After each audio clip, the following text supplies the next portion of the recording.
জাপানের উপকূল জুড়ে একের পর এক সতর্কতা, সমুদ্রের জল হঠাৎই অস্বাভাবিকভাবে সরে যাওয়া আর মুহূর্তের মধ্যে এই সুনামি। দ্রুত সরে যান, এই বার্তায় কেঁপে ওঠে উপকূলীয় শহরগুলো।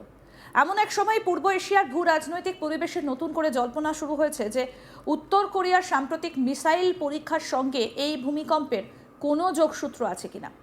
যদিও বৈজ্ঞানিকভাবে এই দুই ঘটনার সম্পর্ক এখনও প্রমাণিত হয়নি, তবু একই সময় সংগঠিত শক্তিশালী ভূমিকম্প এবং সামরিক উত্তেজনা আন্তর্জাতিক মহলে নতুন প্রশ্ন তুলে দিয়েছে।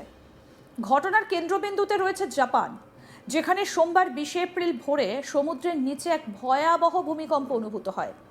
জাপানের আবহাওয়া সংস্থা জানায় ভূমিকম্পের মাত্রা ছিল প্রায় 7.5 থেকে 7.7 রিক্টার স্কেলের মধ্যে, যেটা অত্যন্ত শক্তিশালী এবং ব্যাপক ক্ষতির সম্ভাবনা তৈরি করতে সক্ষম। ভূমিকম্পের কেন্দ্র ছিল উত্তর পূর্ব উপকূলের প্রশান্ত মহাসাগরের নিচে প্রায় 10 কিলোমিটার গভীরে। এই ভূমিকম্পের পরপরই জাপান জুড়ে জারি করা হয় সুনামি সতর্কতা। বিশেষ করে ইওয়াতে প্রিফেকচার, আওমোরি প্রিফেকচার এবং হোক্কাইডো অঞ্চলে 3 মিটার পর্যন্ত ঢেউ আছড়ে পড়ার আশঙ্কা করা হয়। জাপানের জাতীয় সম্প্রচার সংস্থা এনএইচকের ফুটেজে দেখা যায় হঠাৎ করে উপকূলীয় বন্দরে জাহাজগুলো দ্রুত সমুদ্রের গভীরে চলে যাচ্ছে। স্ক্রিনে বড় অক্ষরে লেখা সুনামি, দ্রুত সরুন। এই বার্তা স্থানীয় মানুষের মধ্যে আতঙ্ক ছড়িয়ে দেয়।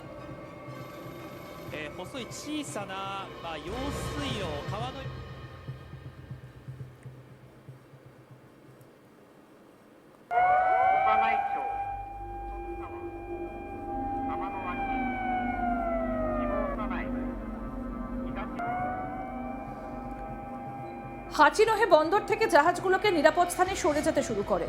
জাপানের আবহাওয়া সংস্থা জানায় কিছু এলাকায় ইতিমধ্যে সুনামির ঢেউ অনুভূত হয়েছে। কুজি বন্দর এলাকায় প্রায় 80 সেন্টিমিটার উচ্চতার ঢেউ রেকর্ড করা হয়।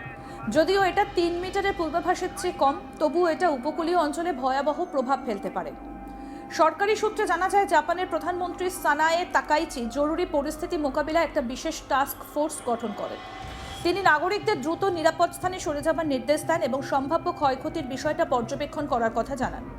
তিনি বলেন, পরিস্থিতি এখনও সম্পূর্ণ নিয়ন্ত্রণে নয় এবং ক্ষয়ক্ষতির পরিমাণ মূল্যায়ন করা হচ্ছে।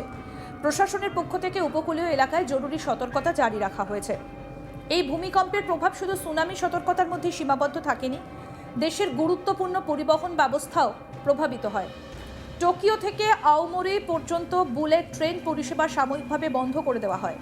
হাজার হাজার যাত্রী আটকে পড়েন বিভিন্ন স্টেশনে।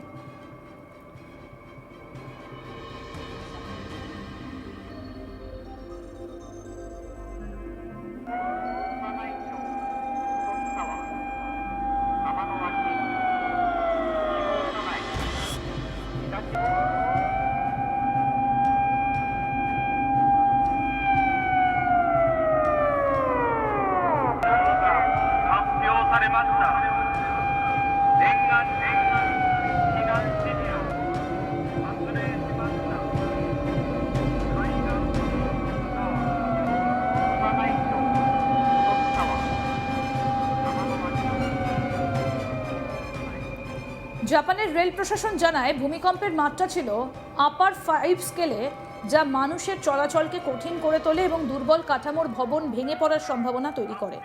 ফলে নিরাপত্তার স্বার্থে ট্রেন চলাচল বন্ধ রাখা হয়। একই সঙ্গে দেশের বিদ্যুৎ সংস্থাগুলো তাদের পরিকাঠামো পরীক্ষা শুরু করে।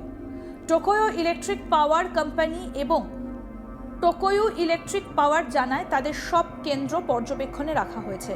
পারমাণবিক বিদ্যুৎ কেন্দ্র নিয়ে উদ্বেগ তৈরি হয়। যদিও তোহোকু অঞ্চলে কোনো চালু পারমাণবিক কেন্দ্র নেই, তবুও বন্ধ থাকা ওনাগাওয়া পারমাণবিক বিদ্যুৎ কেন্দ্রে কোনো ক্ষতি হয়েছে কিনা সেটা খতিয়ে দেখা হচ্ছে।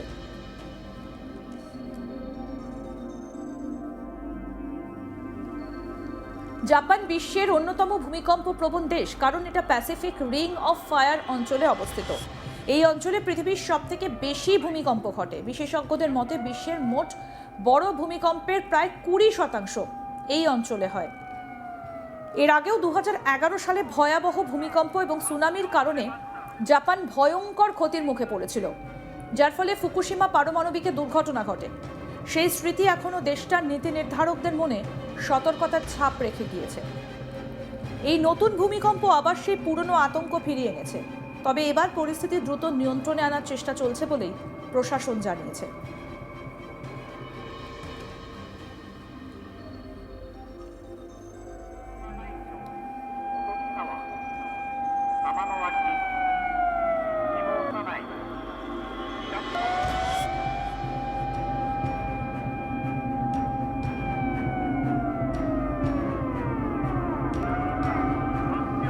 এদিকে আন্তর্জাতিক মহলে আরেকটা আলোচনা জোরদার হয়েছে।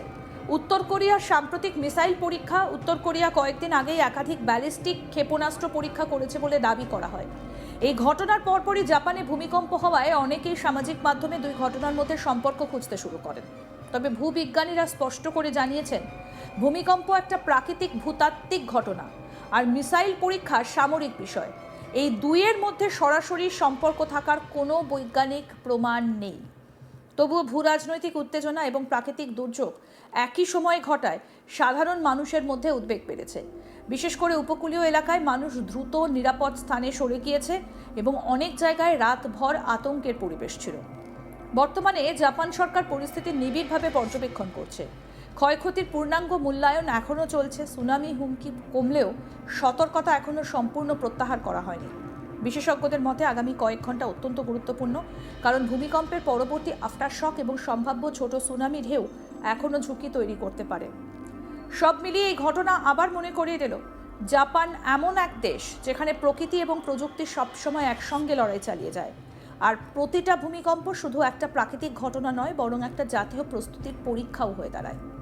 প্রসঙ্গত বলি, জাপানে এই ভয়াবহ ভূমিকম্পের আগের দিন অর্থাৎ রবিবার 19 এপ্রিল পরপর মিসাইল পরীক্ষা করে, যার ফলে জাপানে এই ভয়াবহ ভূমিকম্প কিনা তা নিয়ে প্রশ্ন উঠতে শুরু করেছে। রবিবার ভোরে কিম জং উনের নির্দেশে উত্তর কোরিয়ার সামরিক বাহিনী একাধিক ব্যালিস্টিক মিসাইল পরীক্ষা চালায়, যা এশিয়ার নিরাপত্তা কাঠামোকে নতুন করে চ্যালেঞ্জের মুখে দাঁড় করিয়েছে। চলতি বছরে এটাই সপ্তম মিসাইল পরীক্ষা এবং শুধুমাত্র এপ্রিল মাসে চতুর্থ উৎক্ষেপণ, যা আন্তর্জাতিক মহলে স্পষ্ট বার্তা দিচ্ছে যে পিয়ংইয়ং তার সামরিক চাপ নীতি আরও তীব্র করেছে। বিশ্লেষকরা বলছেন, এটা নিছক পরীক্ষা নয়, বরং ধীরে ধীরে একটা কৌশলগত শক্তি প্রদর্শনের অংশ, যার লক্ষ্য আঞ্চলিক প্রতিপক্ষদের ভয় দেখানো এবং বৈশ্বিক কূটনীতিকে প্রভাবিত করা। জাপানের প্রতিরক্ষা সূত্রের দাবি অনুযায়ী উত্তর কোরিয়ার পূর্বাঞ্চলীয় উপকূলীয় শহর সিনপো এলাকা থেকে মিসাইলগুলো উৎক্ষেপণ করা হয়। ভোর প্রায় 6টার দিকে একের পর এক ব্যালিস্টিক প্রজেক্টাইল আকাশে উঠে যায়, যা অল্প সময়ের মধ্যে জাপানের বিশেষ অর্থনৈতিক অঞ্চলের বাইরে গিয়ে পতিত হয়। যদিও সরাসরি ভূখণ্ডে আঘাত করেনি, তবু এর কৌশলগত বার্তা অত্যন্ত স্পষ্ট। উত্তর কোরিয়া তার মিসাইল সক্ষমতাকে ক্রমাগত উন্নত করছে এবং সম্ভাব্য যুদ্ধ পরিস্থিতির জন্য নিজেকে প্রস্তুত করছে। জাপানের প্রধানমন্ত্রী সানে তাকাইচি পরিস্থিতিকে জাতীয় নিরাপত্তার জন্য সরাসরি হুমকি হিসেবে উল্লেখ করে বলেছেন, আমরা যে কোনো পরিস্থিতির জন্য সম্পূর্ণ প্রস্তুত। শত্রুপক্ষের প্রতিটা গতিবিধি এখন সর্বোচ্চ নজরদারিতে রাখা হচ্ছে।